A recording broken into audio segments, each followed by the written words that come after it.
रात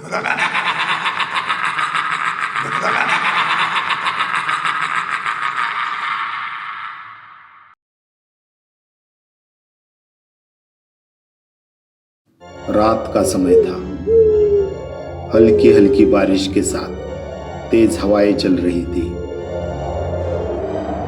इसी बीच बलराम सोने के लिए अपना बिस्तर लगा रहा था कि तभी उसे अपने माँ की चिल्लाने की आवाज सुनाई देती है। वो घबरा कर माँ के कमरे की ओर दौड़ता है। माँ नीचे जमीन पर गिरी हुई थी और एक काला सांप रेंगता हुआ उनके पैरों पर से जा रहा था। सांप के काटने की वजह से वो दर्द से तड़प रही थी। बलराम ने तुरंत ही एक कपड़ा लेकर उसे उनके पैरों पर कसकर बांधा, जिससे कि जहर और तेजी से ना फैल सके। फिर उसने हड़बड़ाहट में बैलगाड़ी निकाली और मां को उसमें लिटाकर पास के गांव में रहने वाले वेद के घर की ओर निकल पड़ा। गांव से बाहर जाने के लिए सीधा रास्ता 10 मील लंबा था। मां की हालत अब और भी बिगड़ रही थी। उनके पास अब ज्यादा समय नहीं था। बलराम ने बिना किसी देरी के गाड़ी को खेत से जाने वाले रास्ते की ओर मोड़ दिया।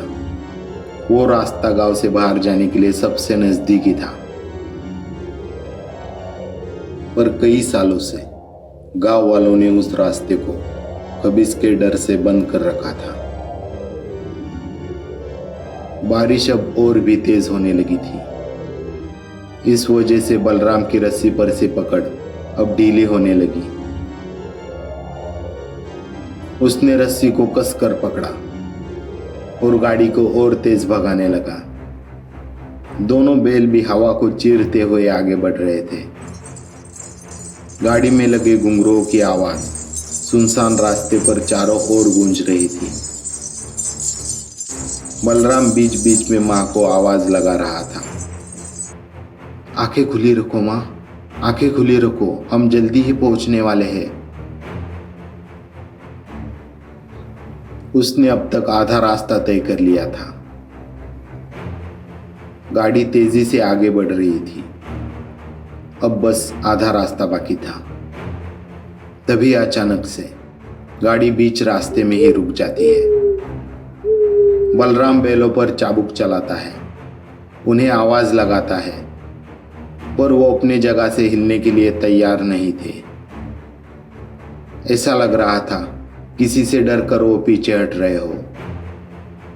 बलराम ने रास्ते की ओर गौर से देखा, पर अंधेरा होने के कारण उसे कुछ भी ठीक से दिखाई नहीं दे रहा था। तभी अचानक से आसमान में एक बिजली चमकती है। पल भर के लिए चारों ओर रोशनी फैल जाती है। रास्ते के बीचों बीच एक काला साया बलराम को खड़ा दिखाई देता है।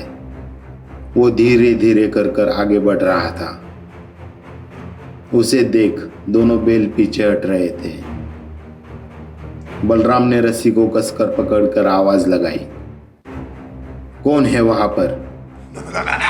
तभी एक डराने वाली हंसी चारों ओर गूंज उठी। आवाज सुनकर बलराम के हाथ पैर ठंडे पड़ने लगे। बचपन से बस जिसकी कहानियां सुनी थी, वो खबीज आज उसके सामने मौत बनकर खड़ा था। जैसे तैसे खुद को संभाल कर बलराम बोला, जो भी है मुझे यहाँ से जाने दो, मेरा जाना बहुत जरूरी है, वरना मेरी मां नहीं बच पाएगी। उसी डरावनी हंसी के साथ एक आवाज चारों तरफ गूंजी, अगर तुम्हें यहाँ से जिंदा जाना है तो तुम्हें मुझसे दंगल लड़नी होगी। अगर तुमने मुझे हरा दिया तो ही मैं तुम्हें यहाँ से जाने दूंगा। बचपन से लेकर आज तक बलराम ने कई सारे बड़े पहलवानों को हराया था, पर आज उसके सामने कोई इंसान नहीं बल्कि एक खबीज खड़ा था, जिसकी ताकत उससे कई गुना ज्यादा थी। अब बलराम के पास उससे लड़ने के सिवा और कोई रास्ता नहीं था। बलराम ने एक बार अपनी माँ की ओर देखा। वो बेहोश पड़ी थी। उसने पल भर के लिए अपनी आंखें बंद कर ली और अगले ही पल वो गाड़ी से नीचे कूदा और खबीस के सामने जाकर खड़ा हुआ। आसमान में अब लगातार बिजलियां कड़क रही थी, मानो जैसे किसी युद्ध से पहले ढोल नगारे बज रहे हो। दोनों ने एक दूसरे की ओर देखा। खबीस अपनी दोनों भुजाएं उठाकर चट्टान की तरह खड़ा था। बलराम उसकी तरफ दौड़ा।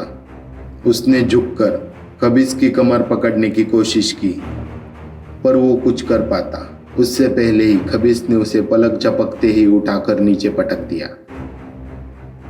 खबीस के पहले ही दांव में बलराम जमीन पर गिरा हुआ था, पर उसने अपने पीठ को जमीन से छूने नहीं दिया था।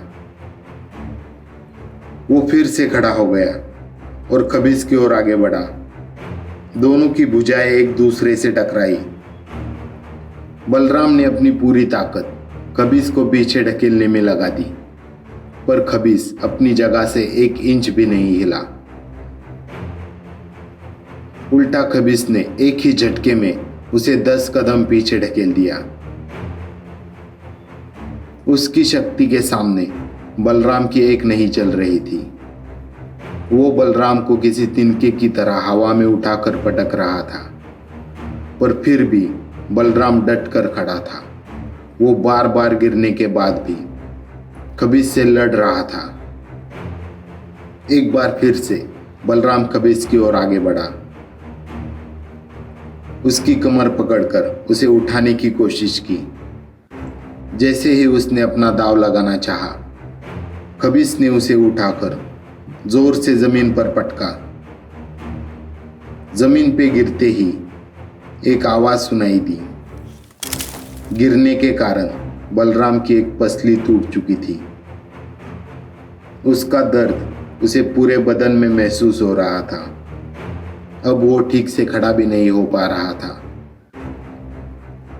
उसे देखकर खबीस जोर जोर से हंसने लगा। जैसे तैसे कर बलराम फिर से खड़ा हो गया। एक बार फिर से वो खबीस की ओर आगे बढ़ा। बहुत देर तक मौत का ये खेल ऐसे ही चल रहा था। कई कोशिशों के बाद अब बलराम पूरी तरह से थक चुका था। उसका शरीर अब जवाब देने लगा था, बार बार जमीन पर गिरने की वजह से। उसके शरीर में बहुत सारे घाव बन चुके थे। उनमें से अब खून भी निकल रहा था। उसकी आंखें अब धुंधलाने लगी थी, पर फिर भी वो अपने मौत को टक्कर देता हुआ खबीस के सामने खड़ा था। इस बार खबीस ने दंगल का एक खतरनाक दांव लगाया। उसने बलराम का एक हाथ पकड़कर उसे हवा में उठाया और एक ही झटके के साथ जमीन पर पटका। झटके की वजह से बलराम का हाथ कंधे से ढीला पड़ गया था। उसकी हालत अब परकटे पंछी की तरह हो गई थी।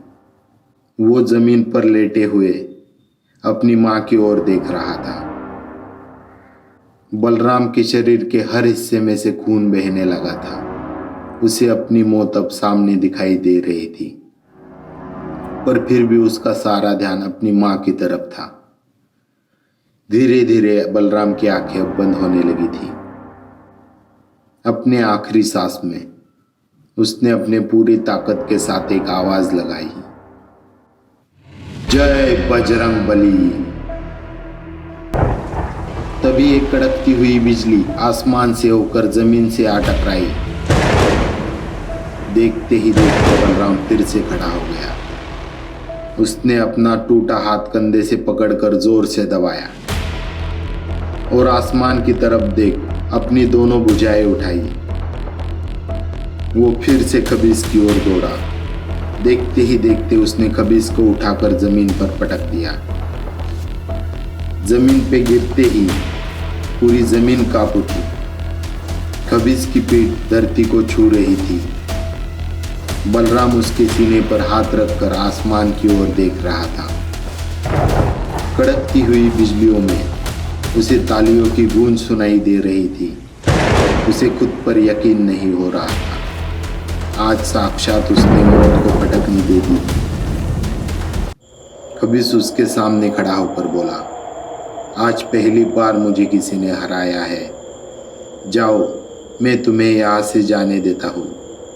पर अगर इस रात के बारे में तुमने किसी से भी कहा तो वो तुम्हारी जिंदगी की आखिरी रात होगी।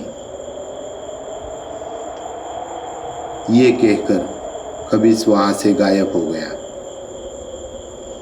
इलाज के बाद माँ अब बिल्कुल ठीक हो चुकी थी। इस बात को अब कई साल गुजर चुके थे। कई सालों से अपने सीने में दबाया हुआ राज आज पहली बार बलराम के जुबान पर आया था। कहानी खत्म कर अब बलराम सोने के लिए चला जाता है। उसे थोड़ी बेचैनी महसूस हो रही थी। उसे पता था आज खबीस वापस आएगा और आज की रात उसकी जिंदगी की आखिरी रात होने वाली थी।